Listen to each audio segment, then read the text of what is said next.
ഓർക്കാതെ മെല്ലെ ചേർക്കും നേരത്തുമീ. Hello guys, once again welcome back to my YouTube channel. എല്ലാവരും സുഖമായിട്ടിരിക്കുന്നു എന്ന് വിചാരിക്കുന്നു. ഞങ്ങളിവിടെ അടിപൊളിയായിട്ടിരിക്കുന്നു. അപ്പം ഞങ്ങൾ ഇന്നാണ് പ്ലാൻ ചെയ്തിട്ടുള്ള 1 ഡേ ട്രിപ്പിന് പോകുന്നത്. അപ്പം ഒരു 8 പ്ലേസാണ് കേട്ടോ പ്ലാൻ ചെയ്തിരിക്കുന്നത്. പക്ഷേ അത്രയും സ്ഥലങ്ങളിൽ പോകാൻ പറ്റുമോയെന്നൊന്നും അറിയത്തില്ല. കാരണം ചില സമയത്ത് ഇവിടെ ചൂടായിരിക്കും, ചില സമയത്ത് തണുപ്പായിരിക്കും. ആ ഒരു സ്ഥിതിയാണ്. അപ്പം തണുപ്പ് കൂടുതലാണെങ്കിൽ നമുക്ക് പോകാൻ പറ്റില്ല. നമ്മുടെ ഇവിടെ കുട്ടീസ് ഉണ്ട്. ഒരു 6 month ബേബി ഉണ്ട്. പിന്നെ ഒരു എത്രയാണ് 1.5 വയസ്സായിട്ടുള്ള ഒരു കുട്ടിയുണ്ട്. അത് നമ്മുടെ കുട്ടിയാണ്. അപ്പം അങ്ങനെയൊക്കെ ഇവരൊക്കെ മാനേജ് ചെയ്യുമെന്നൊന്നും അറിയില്ല. അതുകൊണ്ട് നമുക്ക് പോകാൻ പറ്റുന്ന സ്ഥലങ്ങളിലൊക്കെ പോകാനാണ് പ്ലാൻ ചെയ്യുന്നത്. എനിവേ ഇന്ന് പോയാൽ നമ്മൾ അടുത്ത ദിവസം ഒരു നൈറ്റൊക്കെ ആയിട്ട് തിരിച്ചു വരത്തുള്ളൂ. അപ്പം നമ്മൾ രാത്രിയൊക്കെ അവിടെ പോയി സ്റ്റേ ചെയ്ത് നല്ല തകൃതിയായിട്ട് അടിച്ചു പൊളിച്ചൊക്കെയാണ് തിരിച്ചു വരുന്നത്. അപ്പം അങ്ങനെയൊക്കെയാണ്. എന്താ പ്രോബ്ലം എന്ന് വെച്ചാൽ രാവിലെ എണീറ്റപ്പോഴത്തേക്കും ഭയങ്കര തൊണ്ടവേദന. ഇന്നലെ വരെ ഒരു കുഴപ്പമില്ലാതിരുന്നാണ്. രാവിലെ എണീറ്റപ്പോൾ നല്ല തൊണ്ടവേദനയാണ്. വെള്ളമൊക്കെ കുടിക്കുമ്പോഴത്തേക്കും നല്ല പെയിനാണ് കേട്ടോ. എനിവേ അതൊന്നും കുഴപ്പമില്ല. എന്തായാലും നമ്മൾ പ്ലാൻ ചെയ്തതാണ്. അപ്പം അതിൻ്റെ ഒരു പോയ കാര്യങ്ങളും എല്ലാം ആയിട്ടുള്ള വീഡിയോസ് എടുക്കുന്നതായിരിക്കും നിങ്ങളെ കാണിക്കാൻ വേണ്ടി.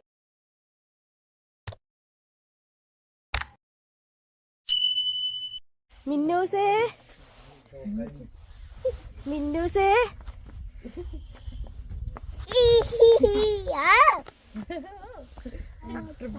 ട്രിപ്പിനെ കുറിച്ച് നമ്മൾ ആദ്യമായിട്ട് പ്ലാൻ ചെയ്യുന്നതല്ലേ ഒരുമിച്ച് പ്ലാൻ ഈ സീസണില് 2024 ആദ്യത്തെ പ്ലാൻ ചെയ്തിട്ടുള്ള യാത്രയാണ് നമ്മൾ ഇവിടെ തുടങ്ങാൻ പോകുന്നത്. ഇതൊരു മനോഹരമായ ദിവസമായി തീരട്ടെ എന്ന് ആശംസിക്കുന്നു, പ്രാർത്ഥിക്കുന്നു. മഴയൊന്നുമില്ലാതെ നല്ല മനോഹരമായ യാത്രകൾ ഇന്നത്തെ ആസ്വദിക്കാൻ നമ്മൾ ഏതാണ്ട് ഒരു 10-12 പ്ലേസ് പ്ലാൻ ചെയ്തിട്ടുണ്ട്. 12ാമത്തെ പ്ലേസിലാണ് നമ്മുടെ സ്റ്റേ. അവിടെ നമ്മൾ സ്റ്റേ ചെയ്ത് പിറ്റേ ദിവസം രാവിലെ അവിടെ നിന്ന് തന്നെ 2ാമത്തെ ദിവസത്തെ ടൂറ് നമ്മൾ ആരംഭിക്കും. 2 ദിവസത്തെ പരിപാടിയാണ് നമ്മുടെ മനസ്സിലുള്ളത്. അപ്പം നമ്മൾ ഈ വെയിൽ അങ്ങനെ തന്നെ നിൽക്കട്ടെ എന്ന് പ്രാർത്ഥിക്കുന്നല്ലേ. നമ്മുടെ പ്ലാനിങ്ങിലുള്ള ആദ്യത്തെ പ്ലേസ് എന്ന് പറയുന്നത് സ്ലീവ് ലീഗ് മൗണ്ടൻ ആയിരുന്നു. ഓ മൈ ഗോഡ്, അതിൻ്റെ ബ്യൂട്ടിനെ കുറിച്ച് എങ്ങനെ വർണ്ണിക്കണം എന്ന് എനിക്കറിയില്ല. അത്രയും ബ്യൂട്ടിഫുൾ പ്ലേസ് ആയിരുന്നു. തിരിച്ചു പോരാൻ നമുക്ക് തോന്നില്ല. അത്രയും നല്ല മനോഹരമായിട്ടുള്ള ഒരു ടോളായിട്ടുള്ള ഒരു മൗണ്ടൻ ആയിരുന്നു കേട്ടോ. നമുക്ക് അങ്ങോട്ട് നടന്ന് വേണമെങ്കിൽ പോകാം. പകുതി ആൾക്കാർ ഇവിടുത്തവരൊക്കെ പ്രായമായവരാണെങ്കിലും എങ്ങനെ നടന്നാണ് അവർ പോകുന്നത്. പക്ഷെ നമുക്ക് ഈ പിള്ളേരൊക്കെ ഉള്ളപ്പോൾ നമുക്ക് നടന്നു പോകാൻ പറ്റില്ല. അപ്പോൾ ഷട്ടിൽ ബസ് ഉണ്ട്. നമുക്ക് എവറി 5 minutes ഷട്ടിൽ ബസ് ഉണ്ട്. അപ്പം നമ്മൾ ആ ബസ്സിനാണ് പോയത്. പകുതി വരെ ബസ്സിന് പോയിട്ട് ബാക്കി നടന്ന് കാണാൻ പറ്റുന്ന രീതിയിലാണ് കേട്ടോ. അപ്പം നമ്മൾ പകുതി വരെ പോയി. പകുതി നമ്മൾ നടന്നപ്പോഴത്തേക്കും നല്ല കാറ്റും നല്ല ഉയരത്തിലുള്ള മൗണ്ടനാണ്. അപ്പം നല്ല കാറ്റടിക്കാൻ തുടങ്ങി, തണുപ്പൊക്കെ. അപ്പോൾ പിള്ളേർക്കത് മാനേജ് ചെയ്യാൻ പറ്റില്ല. അപ്പം നമ്മൾ അങ്ങ് ഉയരത്തിലോട്ട് പോയില്ല. അതിന് മുമ്പേ നമ്മൾ തിരിച്ചു പോരുകയാണ് ഉണ്ടായത്. അപ്പം ആ പോയിടം വരെ തന്നെ സൂപ്പർ പ്ലേസ് ആയിരുന്നു. നല്ല ഇതിനു മുമ്പ് നമ്മൾ ഇതുവരെ ഈ സ്ഥലത്ത് പോയിട്ടില്ല. ഇവിടെ വന്നിട്ട് കുറേ നാളായെങ്കിലും പക്ഷെ നമ്മൾ ഈ സ്ഥലത്ത് പോയിട്ടില്ല. അപ്പം ഈ സ്ഥലം കാണാതെ പോയിരുന്നെങ്കിൽ ഭയങ്കര ഒരു ലോസായിപ്പോയി. നമ്മൾ ബസ് ഇറങ്ങിയിട്ട് കുറച്ച് സ്ഥലങ്ങളൊക്കെ ഇങ്ങനെ നടന്ന് മേളിലോട്ട് കുറച്ച് നമ്മൾ പോയായിരുന്നു കേട്ടോ. മേളിലോട്ട് പോകും തോറും തണുത്ത കാറ്റായിരുന്നു അടിക്കുന്നുണ്ടായിരുന്നത്. അപ്പോൾ ഈ കുട്ടികളുടെ ചെവിയിലോട്ടും ഒക്കെ അവർക്ക് ക്യാപ്പൊക്കെ വെച്ച് സെറ്റ് ചെയ്താലും പക്ഷേ അവർക്കത് അത്രയും നല്ല തണുത്ത കാറ്റാണ് വരുന്നത്. അതുകൊണ്ട് മാനേജ് ചെയ്യാൻ പറ്റില്ല. എനിവേ നമ്മൾ പോയിടം വരെ ഇറ്റ് വാസ് ഫാന്റാസ്റ്റിക്, അങ്ങനെ തന്നെ വേണം പറയാം. അത്ര നല്ല സൂപ്പർ പ്ലേസ് ആയിരുന്നു. അപ്പം അതായിരുന്നു ഞങ്ങളുടെ ഫസ്റ്റ് പ്ലേസ് ഞങ്ങൾ ചൂസ് ചെയ്തത്. നമ്മൾ തിരിച്ചു വരുന്ന വഴിക്ക് ബസ്സിലിരുന്ന് അവർ നമുക്ക് എക്സ്പ്ലെയിൻ ചെയ്തു തരുന്നുണ്ടായിരുന്നു ആ സ്ഥലത്തിനെ കുറിച്ച്.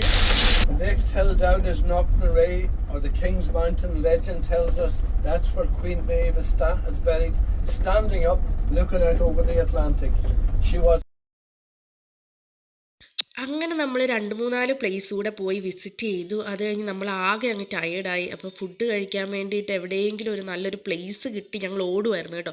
അങ്ങനെ നല്ലൊരു പ്ലേസ് കിട്ടിയപ്പോൾ ഞങ്ങൾ അവിടെ എല്ലാം സെറ്റ് ചെയ്ത് കൊണ്ടുവന്ന ഫുഡൊക്കെ ചൂടാക്കാൻ തുടങ്ങി. അപ്പം നിങ്ങൾ വിചാരിക്കും നിങ്ങൾ എന്തുകൊണ്ട് ഇവിടുത്തെ ഫുഡ് കഴിക്കുന്നത്, ഐറിഷ് ഫുഡ് കഴിക്കാൻ അത്ര താല്പര്യം ഇല്ലാത്തത് കൊണ്ടും ഇതൊരു രസമായതുകൊണ്ടുമാണ് ഞങ്ങൾ അങ്ങനെ ഫുഡൊക്കെ ഉണ്ടാക്കിക്കൊണ്ട് വന്ന് സെറ്റ് ചെയ്ത് ഇവിടുന്ന് കഴിക്കാൻ തീരുമാനിച്ചത്. അപ്പോൾ ഇവർ 2 പേരും ഭയങ്കര ഒരു കുക്കാണ് കേട്ടോ, പറയാതിരിക്കാൻ വയ്യ. അങ്ങനെ നമ്മൾ ഇന്നത്തെ നൈറ്റ് സ്റ്റേ നമ്മൾ ഇവിടെയായിരുന്നു കേട്ടോ. നല്ലൊരു സെറ്റായിട്ടുള്ളൊരു വീടായിരുന്നു, നല്ല ഭംഗിയുള്ള വീടായിരുന്നു, അതിൻ്റെ വ്യൂ സൂപ്പർവായിരുന്നു. അപ്പം നമുക്കിവിടെ കുക്കിംഗ് ഒക്കെ അലൗഡ് ആയിരുന്നു കേട്ടോ. അപ്പം ഞങ്ങൾ രണ്ടുപേരും റെസ്റ്റിങ്ങിലായിരുന്നു. ഇവരാണ് ഇന്നത്തെ കുക്കിംഗ് പരിപാടിയൊക്കെ. അപ്പോൾ ഫിഷൊക്കെ മേടിച്ചുകൊണ്ട് വന്നിട്ടുണ്ടായിരുന്നു. ഫിഷ് ഗ്രില്ല് ചെയ്തു, പോർക്ക്, ബീഫ് എല്ലാം ഒന്നും കുറവ് വരുത്തിയിട്ടില്ല, എല്ലാം മേടിച്ചിട്ടുണ്ടായിരുന്നു. എല്ലാം ഞങ്ങൾ പകുതിയും ഗ്രില്ല് ചെയ്തു, ചിക്കനൊക്കെ കറി വെച്ചു. അങ്ങനെയൊക്കെ സെറ്റായിട്ടുള്ള ഒരു നൈറ്റ് സ്റ്റേ ആയിരുന്നു കേട്ടോ അവിടെ. അങ്ങനെ നമ്മൾ സെക്കൻഡ് ഡേ ഒരു 10 o'clock 11 o'clock ഒക്കെ ആയപ്പം നമ്മൾ നെക്സ്റ്റ് പ്ലേസിലോട്ട് പോകാൻ വേണ്ടിയിട്ട് ഒരു നാഷണൽ ഗാർഡൻ എന്ന് പറയുന്നൊരു പ്ലേസ് ഉണ്ടായിരുന്നു.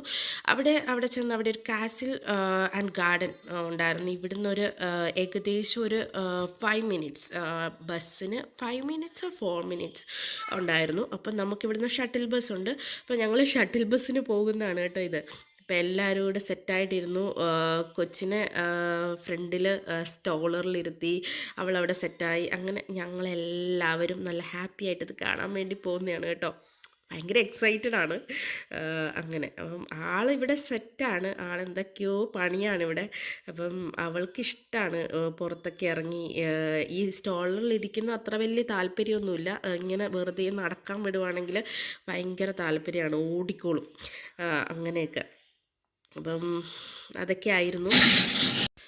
അങ്ങനെ നമ്മൾ ഇൻ ബിറ്റ്വീൻ 2-3 പ്ലേസ് കൂടെ വിസിറ്റ് ചെയ്ത് നമ്മൾ ലാസ്റ്റ് ലണ്ടൻഡറിയിലെത്തിയിരിക്കുകയാണ്. Oh my God, again beautiful place ആണ്. പക്ഷേ എന്താ പ്രോബ്ലം എന്ന് ചോദിച്ചാൽ നല്ല തീപ്പൊരി പോലത്തെ വെയിലായിരുന്നു കേട്ടോ. അതുകൊണ്ട് തന്നെ നമുക്ക് അങ്ങനെ ഇതിലേക്കൂടെ നമുക്ക് വാഹനത്തിലൊന്നും പോകാൻ പറ്റില്ല. അതാണ് ഒന്നാമത്തെ കാര്യം. അത് കഴിഞ്ഞിട്ട് ഇതിലെ നടക്കാനാണെങ്കിലോ വെയിൽ കൊണ്ട് നമ്മൾ ആകെ അങ്ങ് ടയേർഡായി പോവുമായിരുന്നു. അങ്ങനെ നമ്മൾ ലണ്ടൻഡറിയിൽ നിന്നൊക്കെ പോകുന്ന ഇവിടെ എത്തിയിരിക്കുകയാണ്. അങ്ങനെ നമ്മുടെ ലാസ്റ്റ് പ്ലേസ് ആയിരുന്നു ഇത്. ഇവിടെ എത്തിയപ്പോൾ തന്നെ ഏകദേശം ഒരു 7:30 ഒക്കെ ആയായിരുന്നു. അപ്പം ഇവിടെയൊക്കെ കണ്ടു കഴിഞ്ഞ് ഞങ്ങൾ പോകുന്ന വഴിക്ക് ഭക്ഷണമൊക്കെ കഴിച്ച് അങ്ങനെയാണ് പോയത്. അപ്പോൾ തന്നെ ലേറ്റായി. അങ്ങനെ വീട്ടിൽ ചെന്നപ്പം ഏകദേശം ഒരു 11 o'clock ആയിരുന്നു, നൈറ്റ് 11 o'clock. അങ്ങനെ ഇതായിരുന്നു നമ്മളുടെ 1 day ട്രിപ്പ്. അങ്ങനെ നമ്മൾ വിചാരിച്ച പോലെ തന്നെ 8ഓളം സ്ഥലങ്ങളിൽ പോയി വിസിറ്റ് ചെയ്യാൻ പറ്റി. അങ്ങനെ എല്ലാ സ്ഥലത്തിൻ്റെയും വീഡിയോസൊന്നും ഞാൻ ഇവിടെ അപ്ലോഡ് ചെയ്യുന്നില്ല, കാരണം അങ്ങനെയാണെങ്കിൽ വീഡിയോയുടെ ലെങ്ത്ത് ഭയങ്കര വലുതായിരിക്കും കേട്ടോ. അതുകൊണ്ട് എനിക്ക് കൂടുതലായിട്ടും, അതായത് ഇഷ്ടപ്പെട്ട സ്ഥലത്തിൻ്റെയൊക്കെ വീഡിയോസാണ് ഞാനിവിടെ അപ്ലോഡ് ചെയ്തിരിക്കുന്നത്. Anyway, thanks for watching.